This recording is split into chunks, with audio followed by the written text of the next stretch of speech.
हर छोटी बड़ी खबर के लिए अनस न्यूज़ ऑफिशियल को सब्सक्राइब करें, शेयर करें, लाइक करें और बेल आइकॉन ऑन करें।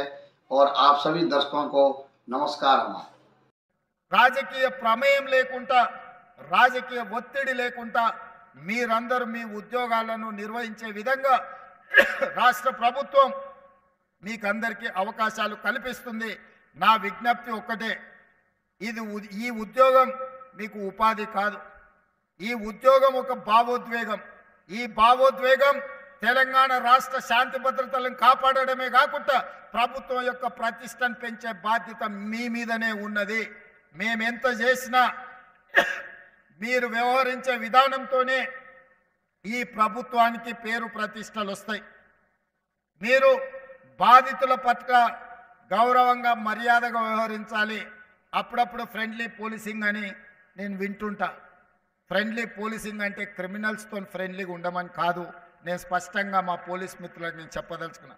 ఫ్రెండ్లీ పోలీసింగ్ అనే పదం బాధితులకు, అన్యాయం జరిగిన వాళ్ళు పోలీస్ స్టేషన్కి వచ్చినప్పుడు వాళ్ళని కూర్చోబెట్టి వాళ్ళ ఫిర్యాదు ఏందో కనుక్కొని ఆ ఫిర్యాదును పరిష్కరించి వాళ్ళకి న్యాయం చేసే విధంగా ఫ్రెండ్లీ పోలీసింగ్ ఉండాలి తప్ప కబ్జాలు పెట్టుకున్న వాళ్ళకో, హత్యలు చేసిన వాళ్ళకో, లేకపోతే ఆర్థిక నేరగాళ్లతో ఫ్రెండ్లీగా ఉండమని కాదు। అందుకే ఫ్రెండ్లీ పోలీసింగ్ అనే దాన్ని రీడిఫైన్ చేసుకోండి। పోలీస్ అంటే నేరగాడు భయపడి తీరవలసిందే।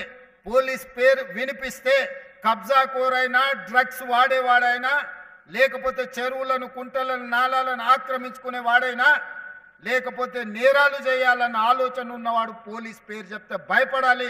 వాళ్ళను భయపెట్టండి, బాధితుల పట్ల ఫ్రెండ్లీగా ఉండండి। అప్పుడే నిజమైన పోలీస్ వ్యవస్థకు గౌరవం పెరుగుతుంది। సమాజంలో అత్యధికంగా కష్టపడేది పోలీసు వాళ్ళే, కానీ అత్యధికంగా విమర్శలు ఎదుర్కొనేది కూడా పోలీసు వాళ్ళే। ఇది అందరు పోలీసుల వల్ల రావడం లేదు, కొద్దిమంది పోలీసుల వ్యవహారం అంత పోలీస్ వ్యవస్థకే చెడ్డ పేరు తెచ్చే విధంగా, విమర్శల్ని ఎదుర్కొనే విధంగా పరిస్థితులు ఉంటున్నాయి। కాబట్టి ఈ ప్రభుత్వంలో మీకు స్వేచ్ఛ ఉంటుంది। ఈ స్వేచ్ఛ ప్రజాస్వామ్యాన్ని కాపాడడమే కాదు, ప్రజలకు అందుబాటులో ఉండి బాధితులను ఆదుకునే విధంగా ఈ స్వేచ్ఛ మీకు ఉంటుంది। నేరగాళ్ల పట్ల కఠినంగా వ్యవహరించండి। కొంతమంది డాపు దర్పం ప్రదర్శించడానికి పోలీస్ స్టేషన్లకు వచ్చి హడావిడియో చేస్తే చక్కగా తీసి బొక్కలేయండి అని నేను చెప్పదలుచుకున్నా। పోలీస్ స్టేషన్కి వచ్చిన వాళ్ళు పోలీసుల పట్ల మొదట మర్యాదగా వ్యవహరించాలి। పోలీసులు వాళ్ళ పట్ల మర్యాదగా వ్యవహరించడం ఎంత ముఖ్యమో, పోలీస్ స్టేషన్కి వచ్చిన ప్రజాప్రతినిధి ఎవరైనా సరే పోలీసుల పట్ల కూడా మర్యాదగా వ్యవహరించాల్సిన అవసరం ఉన్నది। వాళ్ళు అమర్యాదగా వ్యవహరిస్తే మీరు మర్యాదగా ఉండడం వల్ల అది చేతగాంతనంగా కొన్నిసార్లు సమాజానికి సందేశం ఇచ్చిన వాళ్ళం అవుతాము। కాబట్టి ఈ విషయంలో మీకు స్పష్టత ఉండాలి।